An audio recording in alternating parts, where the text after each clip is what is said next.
Olá, profs da EBD, jovens, a razão da nossa esperança. Já estamos na lição 2, desfrutando a esperança na alegria da salvação.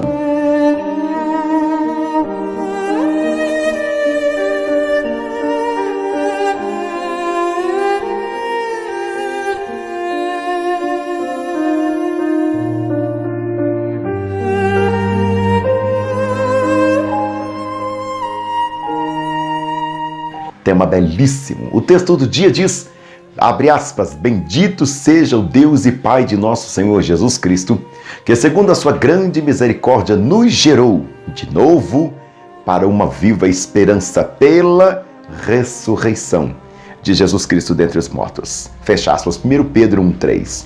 A síntese dessa lição diz, a salvação em Cristo produz esperança legítima e alegria verdadeira, e capacita espiritualmente o crente a enfrentar os sentimentos e desafios deste mundo. Os objetivos? Saber que o cristão foi regenerado para uma esperança viva, destacar a alegria decorrente da salvação e ressaltar maravilhosamente bem que a salvação em Cristo é o fim da nossa fé.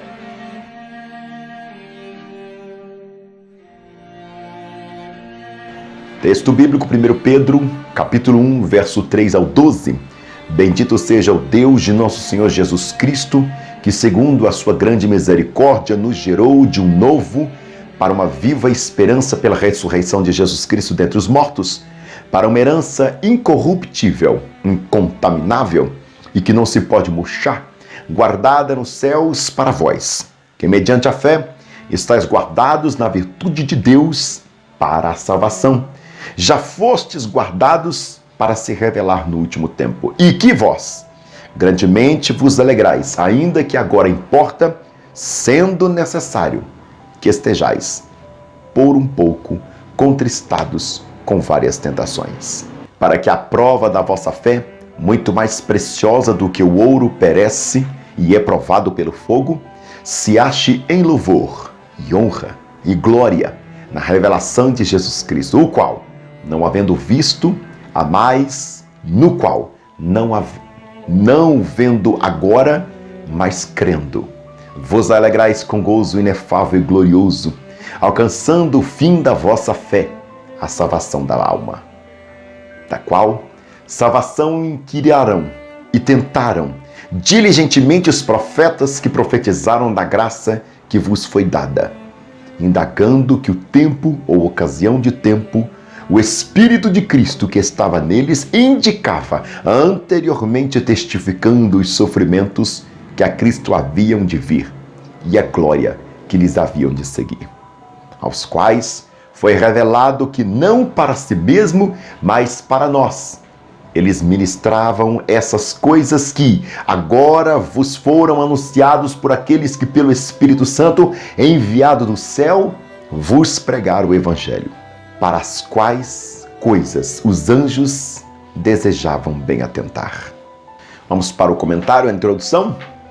Como tivemos a oportunidade de estudar na primeira lição, o contexto em que a carta primeira de Pedro foi escrita era desolador para os cristãos, além de serem menosprezados socialmente, como se fosse uma classe inferior, exatamente por repudiaram a cultura e os costumes da época, os seguidores de Cristo eram hostilizados e violentamente perseguidos por cidadãos e vizinhos não crentes. Esse contexto desfavorável fazia brotar no coração daqueles cristãos sentimentos de marginalização, desprezo e até mesmo desânimo.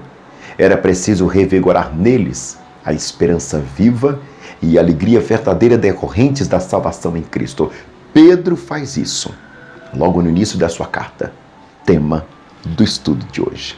Tópico 1, gerados por uma esperança viva, vida nova, esperança viva.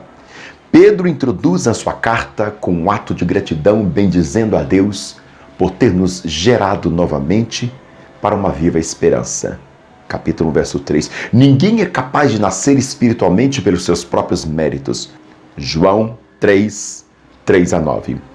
Fomos regenerados e temos entrada na vida cristã por causa da misericórdia divina. É a partir do conhecimento dessa graça que o crente deve encontrar a sua identidade e encarar os dilemas da vida. Isso nos instiga a não olharmos para o mundo e as lutas diárias da perspectiva do velho homem, que é dominada pelo pecado e sufocada pelo mundo, o que só conduz ao desespero e ao desânimo. Em vez disso, temos agora uma esperança viva, muito mais que uma expectativa que pode enfraquecer com o tempo. Essa esperança é cheia de vida, sempre renovada, que se fundamentam na confiança inabalável em Deus. A esperança cristã não é um conceito teórico ou mero otimismo humano, é a confiança plena na providência divina. Ela implica tanto esperar confiantemente o futuro preparado pelo Senhor, quanto vivenciá-lo hoje como estilo de vida. Portanto, a esperança dos crentes não é algo que diz a respeito somente à vida eterna, mas como desfrutamos dela no tempo presente. Porque Ele vive, podemos crer. Não é sem sentido que esta nova vida em esperança, escreve Pedro, se deu, abre aspas, pela ressurreição de Jesus Cristo dentre os mortos. Fecha aspas, o versículo 3. Este acontecimento histórico é a base da confiança dos salvos. Se Cristo não ressuscitou, é vã a nossa pregação e fé.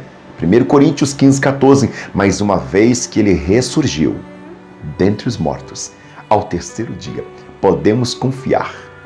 Como diz a bela letra do hino 545 da harpa cristã.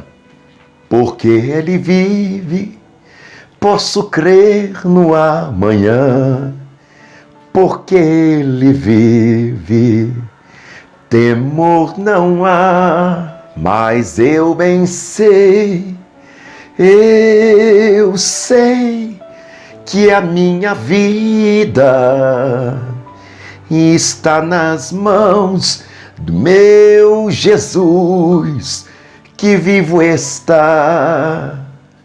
Belíssima canção. Muitas pessoas se frustraram por depositarem as esperanças no dinheiro, na política, na capacidade humana, pois tudo isso não passa de ilusão. Enquanto o ceticismo, o ateísmo, o existencialismo e as demais filosofias humanas que emergem da pós-modernidade não conseguem fornecer um fundamento de esperança real para as pessoas, a fé cristã, com os olhos voltados para a cruz, dá significado, a perspectiva de futuro a todos quantos receberam a salvação em Jesus Cristo. Uma herança superior.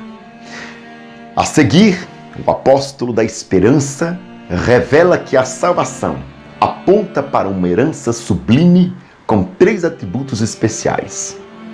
Ela é incorruptível, incontaminada e não pode murchar, conforme o versículo 4.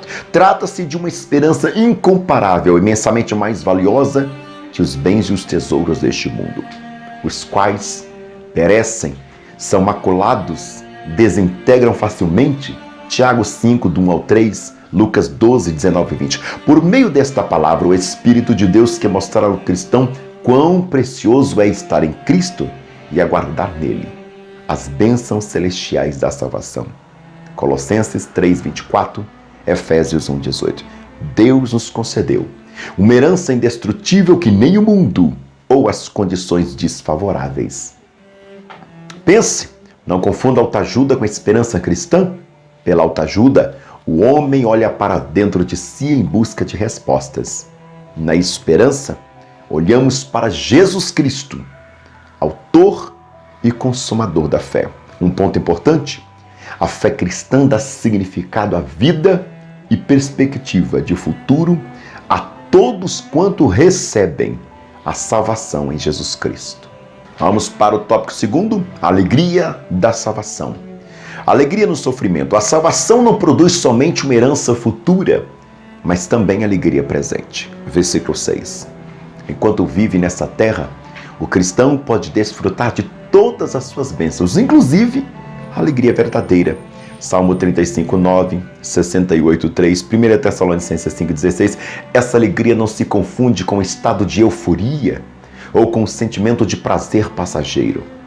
A alegria resultante da salvação não é um fim em si mesma, mas sim o contentamento que advém da transformação interior e da comunhão que o crente tem com Deus. É uma alegria espiritual profunda. Lucas 1, 46 e 47, Atos 16, 34, 1 Pedro 4, 13. Isto não significa de modo algum que o cristão esteja isento de passar por momentos difíceis. Pelo contrário, até importa, diz Pedro, estar contristados por várias provações. Seu objetivo era preparar e encorajar o coração daqueles irmãos para os momentos de turbulência.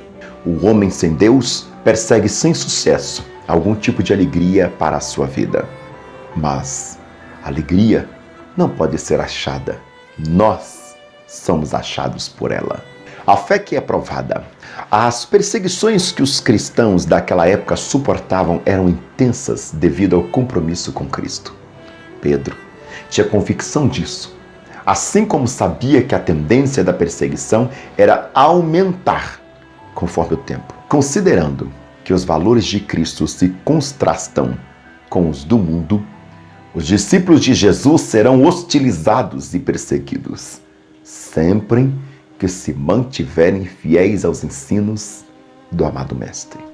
Em nossos dias, apesar de possuirmos ampla liberdade religiosa, todo aquele que se submete ao senhorio de Cristo também é possível de ser hostilizado, perseguido e até tratado com indiferença. Apesar de tudo, não devemos nos sentir atemorizados, pois sabemos que Deus está conosco. Além disso, o sofrimento do crente por causa do Evangelho é proveitoso. Em outras palavras, o sofrimento de cristão é de uma forma de testar a sua fé. Assim como o ouro é provado e depurado pelo fogo, reluzindo ainda mais a aprovação na vida do crente, ajuda a remover as impurezas e redunda em louvor, honra e glória. Cristo, o motivo da alegria cristã. O júbilo dos cristãos está alicerçado em Cristo mediante a fé. Versículo 5. Ele é a razão da nossa alegria. Da mesma maneira que os destinatários da carta não chegaram a ver Jesus pessoalmente, mas o amavam e nele se alegravam. Assim somos nós. Enquanto o mundo valoriza e se satisfaz somente com aquilo que pode ver, tocar, submersos nessa cultura materialista e hedonista, o jovem cristão exulta por causa da fé. Mas não se trata de um pensamento positivo com uma fé firme, mas com uma fé firme, fundamento e convicção profunda. Hebreus 11:1, que produz uma alegria inefável e repleta de glória. Pense, à luz das Escrituras, a alegria não é uma conquista, é uma dádiva. O ser humano não pode forçar um sorriso, mas somente a graça de Deus proporciona contentamento ao coração. Um ponto importante: a salvação não produz somente uma herança futura, mas também alegria presente. Então, desfrute-a. Tópico 3, a maravilhosa salvação. Apesar de contentamento, o cristão pode desfrutar nessa terra. O propósito central da fé é a salvação da alma. Versículo 9. Os leitores da carta, assim como nós, não poderiam perder o foco da redenção proporcionada por Jesus Cristo. Afinal, tanto no Velho quanto no Novo Testamento, a doutrina da salvação ocupa um lugar especial nas Escrituras, tendo sido tratada de maneira diligente pelos profetas que falaram desta graça.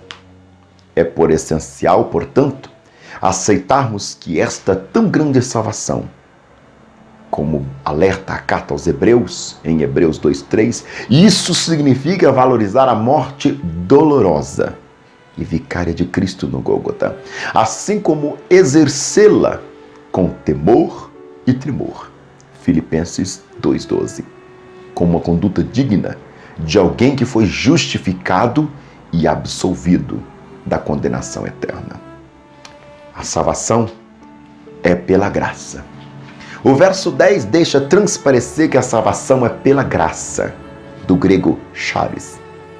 É essa benevolência da parte de Deus que possibilita ao homem ter os seus pecados perdoados e o nome escrito no livro da vida.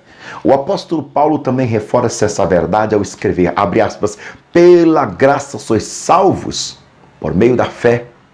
Isso não vem de vós, é dom de Deus. Efésios 2:8. A salvação nesse sentido não se deve ao mérito ou às obras ou à capacidade do homem. Romanos 11:6. A graça salvadora é uma bênção abrangente. Além de ser uma provisão do Senhor para com o indigno transgressor da sua lei, conforme Romanos 3, do verso 9 ao 26. Ela convida, convence, capacita o pecador ao encontro de Cristo, mas não se trata de uma força irresistível, como defende certo segmento religioso, até porque isso seria um contrassenso. A graça de Deus é uma oferta benevolente, cabendo ao pecador de maneira voluntária aceitá-la ou não. A salvação profetizada. Seguindo o seu raciocínio, Pedro destaca que a vinda de Cristo era um cumprimento profético. As dores e a glória do Filho de Deus já haviam sido reveladas aos profetas por meio do Espírito Santo. Com efeito, da mesma maneira que o sofrimento se cumpriu, a glória também há de ser efetivada. Esta confiança está alicerçada no fato de que a palavra de Deus não volta vazia. Segundo Isaías, capítulo 55, verso 11. Pense, o crente não foi salvo para ser feliz. Ele é feliz porque foi salvo. O ponto importante, apesar do contentamento que os cristãos podem desfrutar nessa terra, o propósito central da fé é a salvação da alma. Vamos com o subsídio? Nascer de novo, 1 Pedro 1, 17 ao 25. Jesus quem disse isto primeiro, necessário vos é nascer de novo, João 3,7. Mas Pedro pode dar a melhor explicação encontrada nas Escrituras, do impacto de nascer de novo, claro. É uma passagem curta, vigorosa. Ele falou sobre o custo da nossa nova vida, da sua natureza e da diferença que ela faz. O custo é o precioso sangue, o preço pago para que possamos ter uma nova vida. Por natureza, a nossa vida é imperecível. E a diferença que isso faz é tão grande quanto a diferença entre a noite e o dia. J.B. Phillips nos ajuda a compreender a natureza da nossa em sua paráfrase de 1 Pedro 1,26. Abre aspas. Deus nos deu a sua própria herança indestrutível. Fecha aspas. A nossa vida é a própria vida de Deus, fundida permanentemente a nossa personalidade humana. Toda a carne é como erva, perecível. A nossa vida que recebemos de Deus é permanente, uma fonte inesgotável da existência e da vitalidade espiritual. Lawrence O. Richards, Comentário Devocional da Bíblia, primeira edição, Rio de Janeiro, CPAD 2012, página 964. A conclusão? Como aprendemos nessa lição da primeira sessão de sua carta, Pedro leva os seus leitores a uma mensagem de ânimo e confiança em Deus. Mesmo enfrentando perseguições, esses crentes podiam se lembrar da graça de Deus e continuar a viver conforme a sua vontade. Desfrutem da alegria, da esperança da salvação. É a mensagem que Pedro ecoa na primeira sessão de sua epístola. Assim, como os irmãos daquela época, somos inspirados pela palavra a encontrarmos a legítima alegria que advém da nova vida em Cristo.